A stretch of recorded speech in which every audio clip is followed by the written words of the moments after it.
Hello students.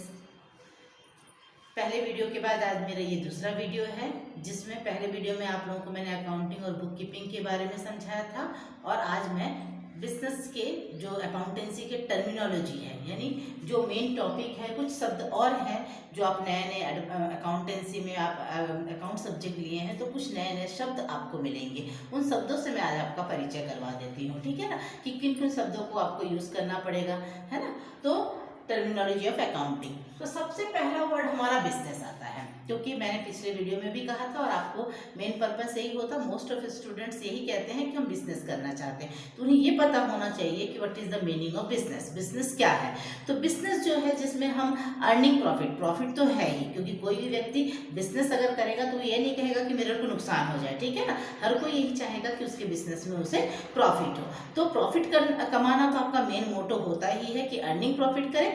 Business में खास बात क्या हो जाता है कि आपके परचेज सेलिंग जो होते हैं, आपके प्रोडक्शन लेवल, मतलब थोड़ा सा विस्तार रूप से आपकी बातें हो जाती है। मतलब बिजनेस में आप लेन देन करते हो, ट्रांसपोर्टेशन देखते हो, इंश्योरेंस देखते हो, बैंकिंग देखते हो, मतलब आपके व्यवसाय में ये सारी चीज़ों का समावेश होता है। मतलब आप एक बड़े आकार में करते हो, बोलते हो ना मैं बिजनेसमैन हूँ, यानी बिजनेस कर रहे हो तो आपको ये सारी चीज़ें आपके पास होनी चाहिए। ना केवल हम लेन देन करते हैं, परचेज और सेलिंग कर लिए तो हमारा बिजनेस खत्म हो गया, हमने प्रॉफिट कमा लिया, तो आप इतने तक में सीमित नहीं रहते हो। एक व्यवसाय करने के लिए, बिजनेस करने के लिए आपको एक क्या होना चाहिए, उस पर कौशल, यानी पूरी तरह से आपके में क्वालिटी होनी चाहिए एक प्रॉपर बिजनेसमैन बनने का, ठीक है ना। तो बिजनेसमैन सिर्फ आपका अर्निंग प्रॉफिट और इनकम ही नहीं होता है, उसमें आप purchase sales goods and service का भी करते हो, बैंकिंग, इंश्योरेंस, ट्रांसपोर्टेशन, ये सारी चीजें जो है इसके अंतर्गत शामिल रहता है।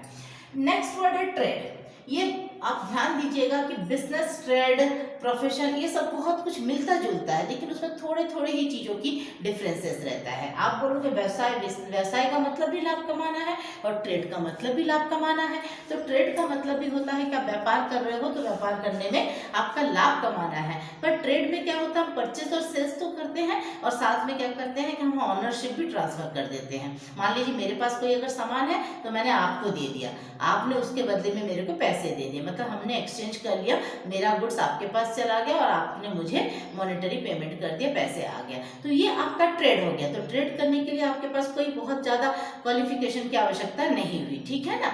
तो बिजनेस में आपको एक कुशल यानी नॉलेजेबल पर्सन होना जरूरी है, ट्रेड में ऐसा बिल्कुल भी नहीं है, लेकिन दोनों का मेन मोटो प्रॉफिट कमाना ही है, ठीक है ना। तो जैसे मान लीजिए ट्रेड में एक एग्जांपल ले सकते हैं कि आप एक मोबाइल कंपनी से क्या कर रहे हो, मोबाइल परचेस करके लाए और अपने शॉप में बैठे, आपने क्या किया, शॉप में मोबाइल बेचा और बेच करके पैसे ले लिए, ये आपका ट्रेड हो गया, क्योंकि आपको प्रॉफिट कमाना था, आपने कमा लिया। लेकिन जो कंपनी है, जो मालिक है, रिलायंस हो गया या जो भी आपके बड़े बड़े मोबाइल के कंपनीज हो रहे हैं, एप्पल कंपनीज वगैरह, तो वो जो मोबाइल बना रहा है तो वो उसका बिजनेस हो गया। क्लियर? अब आपका थर्ड वर्ड आ रहा है प्रोफेशन। प्रोफेशन का मतलब होता है पेशा। आप बोलते हो ना कि हमें बताइए वो उस पेशे में है, तो पेशे के लिए मेन थिंग्स होता है कि आपको पहले उस पर्टिकुलर चीज की प्रॉपर ट्रेनिंग और नॉलेज लेनी होती है। जैसे doctor, lawyer, engineer, dancer, singer, तो ये सब अगर आप प्रोफेशनलिस्ट होना चाहते हो तो आप कॉमर्स के बच्चे, कॉमर्स का पढ़ाई करके आप डॉक्टर तो नहीं बन जाओगे, ठीक है ना। तो आप ये नहीं बोलोगे कि मैं तो आगे चल करके 11th कॉमर्स में हूँ और इन फ्यूचर मैं डॉक्टर बनना चाहता हूँ, नहीं। डॉक्टर बनने के लिए आपको साइंस सब्जेक्ट, बायो सब्जेक्ट लेना पड़ेगा, तब जाकर के आप डॉक्टर बन सकते हो, ठीक है ना। तो यहाँ पर आपका प्रोफेशन का मतलब होता है कि हम किसी भी चीज़ को बनने के लिए हमें उसकी प्रॉपर ट्रेनिंग और नॉलेज लेनी पड़ती है, तभी जाकर के हम उस प्रोफेशन पर आ सकते हैं। क्लियर? नेक्स्ट वर्ड है बिजनेस ट्रांजेक्शन। प्रीवियस वीडियो में मैंने बिजनेस ट्रांजेक्शन के का एक शब्द लिया था कि अकाउंटिंग और बुक कीपिंग में बिजनेस ट्रांजेक्शन्स होते हैं। तो ये जो बिजनेस ट्रांजेक्शन है इसको अच्छी तरीके से समझिएगा, क्योंकि ये आपके कॉमर्स के लिए बहुत ही ज़्यादा इंपॉर्टेंट वर्ड है। बात बात में आप बोलोगे कि बिजनेस ट्रांजेक्शन करना, बिजनेस ट्रांजेक्शन मतलब लेन देन करना। हमने गुड्स एंड सर्विस का ट्रांजेक्शन किया कि मैंने आपको दिया और आपसे मैंने लिया, तो ये जो लेन देन है ये आपका नगद भी हो सकता है, उधार भी हो सकता है, और आज भी हो सकता है, कल भी हो सकता है, कभी भी आप कर सकते हो, किसी भी फॉर्म पे कर सकते हैं। पर इसमें 2 पार्टीज का होना बहुत ज़्यादा जरूरी होता है, एक्सचेंज होना जरूरी होता है, इसलिए इसे हम बिजनेस ट्रांजेक्शन कहते हैं। जरूरी नहीं है कि एक पार्ट ही अपना बैठा है तो इसको हम बिजनेस ट्रांजेक्शन नहीं करेंगे। वी नीड 2 पार्टीज, हमें 2 लोगों की आवश्यकता तो होती ही है बिजनेस ट्रांजेक्शन के लिए, ठीक है ना, चाहे आपका गुड्स एंड सर्विस जो भी है पर, और ये मॉनिटरी फॉर्म पर होना ज़्यादा जरूरी है, ठीक है। नेक्स्ट है आपका, अच्छा, बिजनेस ट्रांजेक्शंस के ये 3 पैटर्न है। मैंने अभी आपसे कहा कैश ट्रांजेक्शन, जो आप समझ ही गए कि कैश ट्रांजेक्शन मतलब नगद लेन देन हुआ कि मैंने सामान दिया उसके बदले में मैंने कैश लिया। क्रेडिट ट्रांजेक्शंस, मैंने सामान तो दिया लेकिन आपने मुझसे कहा कि मैं 2 दिन बाद आकर के आपको उधारी दे जाऊंगा। और ये बिल ट्रांजेक्शन, ये बिल ट्रांजेक्शंस बेटा आपके इसी 11th क्लास में आगे जाकर के बिल ऑफ एक्सचेंज चैप्टर है जिसमें आप इस टॉपिक को और डिटेल में समझोगे। यहाँ पे मैं इन शॉर्ट आपको बता देती हूँ कि उधारी लेन देन हुआ, मेरे से आपने कोई सामान उधार खरीदा लेकिन आपने मुझे पैसे ना दे करके, कैश ना दे करके एक बिल बना करके दे दिया। उस बिल में आपने लिख दिया कि मैम मैंने आपसे 1200 रुपये का सामान लिया तो आपको 2 महीने, 3 महीने, 4 महीने बाद इतने रुपए वापस करूंगा, मतलब फिक्स डेट आप उसमें मेंशन करके मुझे वो एक्सचेंज बिल आप पकड़ा करके चले जाते हो, तो ये आपका बिल ट्रांजेक्शन हो गया, ठीक है ना। तो ये 3 जो ट्रांजेक्शन है ये मेन हमारा बिजनेस ट्रांजेक्शन का मेन 3 पॉइंट्स होते हैं, 3 टाइप्स हैं, ओके। अगला है प्रोपराइटर और ऑनर, ये तो मेन मुद्दा है। आप व्यापार कर रहे हो तो व्यापार करने के लिए कोई तो होगा, इनिशिएटिव लेगा, जो बिजनेस करेगा, आगे बढ़ाएगा। तो जो मालिक है, मालिक को अपन प्रोपराइटर कहते हैं, ठीक है ना, कि जो बिजनेस स्टार्ट करेगा और खास तौर से सबसे बड़ी बात है रिस्क बेयर करेगा, जोखिम बहन करेगा। हर बच्चा, जैसे कोई भी बच्चे हैं आप लोग में से कई आपके फ्रेंड सर्कल में भी होगा, तो मोस्ट ऑफ स्टूडेंट्स, मतलब मोस्ट ऑफ आपके फ्रेंड सर्कल ये कहते हैं, कोई कह रहा है मेरे को तो गवर्नमेंट जॉब ही पसंद है, कोई कहेगा अरे प्राइवेट जॉब मिल जाएगा चलेगा, लेकिन बिजनेस तो मैं नहीं करूंगा। क्यों? क्योंकि बिजनेस करने में, प्राइवेट जॉब में भी आपका एक फिक्स सैलरी है कि भैया इतने आवर्स देंगे, इतना सैलरी हो गया। गवर्नमेंट जॉब की भी एक सैलरी फिक्स हो गई कि आप इतने आवर्स करेंगे, इतने आपको मिल गए। लेकिन बिजनेस में आपका कोई टाइम लिमिट्स नहीं है, आपको अपना एफर्ट लगाना पड़ेगा, आपको अपना जितना ज़्यादा आप जोखिम बहन करोगे, जितना रिस्क बेयर करोगे, उतना आप प्रॉफिट अर्न कर पाओगे। तो बिजनेस करना हर किसी की बस की बात भी नहीं होती है, ठीक है ना, उसके लिए आपको दिमाग लगाने पड़ती है, मेहनत बहुत ज़्यादा करना पड़ता है। तो ये प्रोपराइटर और ओनर वही होता है वो invest the money as a capital form में, जो पूंजी लगाता है, अपना व्यापार सेटअप करता है और खास तौर से रिस्क बेयर करने की मतलब रिस्क बेयर करने की क्षमता रखता है, हिम्मत रखता है कि हाँ भाई हम बिजनेस करेंगे, ठीक है ना, तो उसे हम प्रोपराइटर या ऑनर कहेंगे, ओके। नेक्स्ट है कैपिटल। जब आप बिजनेस करोगे, आपके अभी जब कॉमर्स लिए हो तो बार बार कैपिटल वर्ड तो आपको बहुत बार यूज होगा।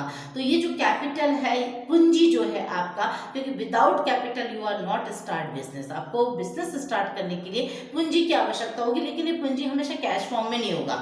आपने सुना होगा ना कि जब भी कोई कहता है कि मैं बिजनेस कर रहा हूँ तो सबसे पहले आप बोलते हो या आप कहते भी होगे अरे कितनी की पूंजी लगाई, कितना कैपिटल लगाया बिजनेस सेटअप करने के लिए। तो जरूरी नहीं है कि कैपिटल जो है वो कैश फॉर्म पे हो सकता है वो आप कुछ एसेट्स भी आपके हो सकते हैं, कोई सामान भी आप ले जा करके बिजनेस को स्टार्ट कर सकते हो। आपके घर के फर्नीचर से, या आपके घर में कोई एक्स्ट्रा कमरा है उस कमरे को ही आपने यूज़ कर लिया अपने बिजनेस ऑफिस के लिए, आपने घर के ही फर्नीचर को आपने यूज़ कर लिया और कैश तो कर ही रहे हो। तो कैपिटल में जरूरी नहीं है कि कई बच्चों का दिमाग में होता है कि कैपिटल मतलब पूंजी लगाना मतलब कैश ही लगाना। नहीं बच्चा, सिर्फ कैश लगाना ही मेन नहीं होता, उसमें आपके कैपिटल के साथ साथ मतलब कैश के साथ साथ एसेट्स और कोई भी जो आपके गुड्स है वो सारी चीजें आप यूज कर सकते हो कैपिटल फॉर्म के लिए, मतलब कैपिटल के रूप में, ओके।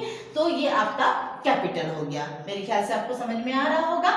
अगला 7 पॉइंट ड्राइंग्स। ये ड्राइंग्स आप ध्यान दीजिए। अभी तक आपको ड्राइंग्स मतलब आप सोचोगे कि कलाकारी ड्राइंग करने के लिए कहा मैडम ने, तो चलो अपन निकाल ले कॉपी पेन और कलर पेंसिल और ड्राइंग कर ले।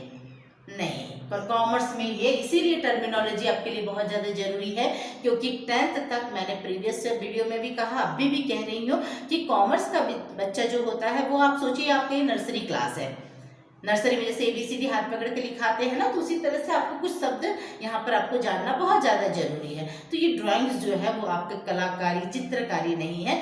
यहाँ पे ड्राइंग्स का मतलब होता है कि जब कोई ऑनर, प्रोपराइटर जो है अपने पर्सनल या प्राइवेट यूज के लिए बिजनेस में से या तो पैसा या गुड्स यानी सामान निकालता है, तो उसे हम ड्राइंग्स कहते हैं। ठीक है, यहाँ पर आप कोई कलर पेंसिल या ड्राइंग नहीं बना रहे हो, किसी का स्केच नहीं बना रहे हैं। ठीक है ना, यहाँ पर हम फॉर्म में से या अपने बिजनेस में से क्या कर रहे हैं, या तो कोई सामान या कोई पैसे पर्सनल यूज के लिए निकाल रहे हैं, तो उसे हम क्या कहेंगे, ड्राइंग्स कहेंगे। क्लियर। नेक्स्ट वर्ड है गुड्स। आप बार बार गुड वर्ड तो सुना होगा, आपके टीचर ने कई बार बोला होगा, you are a good student, है ना, बहुत अच्छे बच्चे। पर यहाँ पर गुड के साथ एस लग गया है और ये गुड्स हो गया। तो अभी गुड्स का मतलब क्या हुआ, अब मतलब गुड्स मतलब अच्छे, अच्छे नहीं हुए। यहाँ पे गुड्स का मतलब होता है थिंग्स, चीजें, वस्तुएं जिसको आप यहाँ पर यूज कर रहे हैं। आप जो भी सामान यूज कर रहे हैं, पेन, पेंसिल, कटर, बुक, कपड़े, ज्वेलरी, जो भी आप सामान यूज करेंगे, ये सारे यहाँ पर क्या कहलाएंगे, गुड्स कहलाएंगे। ठीक है ना, थिंग्स, जो भी सामान आपने यूज किया बिजनेस करने के लिए, तो उसे आप गुड्स वर्ड यूज कर सकते हैं। ठीक है, या फिर गुड्स वर्ड उसी में ही यूज किया, उसके लिए ही यूज किया जाता है। नेक्स्ट है परचेस। परचेस आपको मालूम ही है, परचेस मतलब खरीदना। तो आप क्या करते हैं, जब गुड्स को परचेस करते हैं, सामान खरीदते हैं, खरीदने का मतलब क्या हो जाता है कि हम बेचने के लिए खरीद रहे हैं ना। आप खरीद करके अपने घर में रखने के लिए तो खरीद रहे हो, आप जो सामान खरीदोगे, खरीद कर आप उसे क्या करोगे, बेचने के पर्पस पर खरीदते हो और फिर उसको बेचते हो और लाभ कमाते हो। तो ये आपका परचेस हो गया। परचेस आप रॉ मटेरियल भी कर सकते हो, फिनिश गुड्स भी कर सकते हो। रॉ मटेरियल का मतलब होता है कच्ची सामग्री, ठीक है, और फिनिश गुड्स का मतलब होता है बना हुआ सामग्री। जैसे सपोज करो आपने आटा, रॉ मटेरियल में आटा आ गया, फ्लोर, ठीक है ना, बीट से आपने आटा ले लिया, तो ये आपका रॉ मटेरियल हो गया। लेकिन आप कहते हो कि नहीं भाई मेरे को तो ब्रेड बनाना है, तो आपने इसी आटे का जो यूज हुआ है ब्रेड में, तो वो ब्रेड जो पूरा बन गया, तो वो आपका क्या है, फिनिश गुड्स। यानी रॉ मटेरियल किसी कच्ची सामग्री को पूर्ण निर्मित सामग्री में परिवर्तित करने को फिनिश गुड्स कहते हैं। हम कपड़े पहनते हैं, लेकिन कपड़े किसी पेड़ में तो नहीं टंगते हैं, उसके लिए क्या होता है, आपका रॉ मटेरियल धागा होता है, कॉटन होता है, उससे आप कपड़े बनाते हो। तो रॉ मटेरियल इसी कहते हैं। और फिनिश गुड्स जब कोई सामान पूर्ण बन जाता है तो आपका फिनिश गुड्स होता है। ओके। और सेल्स, सेल्स का मतलब होता है जो आपने गुड्स परचेस किया है उसको आपने प्रॉफिट अर्न करने के लिए बेचा, तो ये आपका सेल्स कहलाया। अच्छा, सेल्स दोनों तरह का हो सकता है, आपका कैश सेल्स भी हो सकता है, क्रेडिट सेल्स भी हो सकता है। ठीक है ना, जरूरी नहीं है कि आप हमेशा उधार नगद बेचने के लिए ही खरीद रहे हो। आप बेचोगे ऐसा कोई मतलब खाली हमेशा नगद बेचोगे ऐसा कोई जरूरी नहीं है, आप उधारी में भी सामान बेच सकते हैं। ठीक है ना, तो ये सेल्स और ये परचेस। परचेस मतलब हम किसी सामान को खरीद बेचने के पर्पस पर पहले परचेस करते हैं, तो ये आपका परचेस कहलाता है। परचेस भी आपका कैश और क्रेडिट दोनों हो सकता है, और सेल्स भी आपका कैश और क्रेडिट दोनों हो सकता है। ठीक है ना, तो आज आपको ये टोटल 10 टर्मिनोलॉजी यानी अकाउंटिंग से रिलेटेड ये 10 पॉइंट के बारे में आपको बताया गया। आई होप आपको आज की ये जो 10 पॉइंट्स हैं ये आपको समझ में आ गया होगा। बिजनेस अकाउंटेंसी में और भी आपकी टर्मिनोलॉजी है जो मैं आपको नेक्स्ट वीडियो में और भी बताऊंगी। आज के लिए इतना ही। Thank you.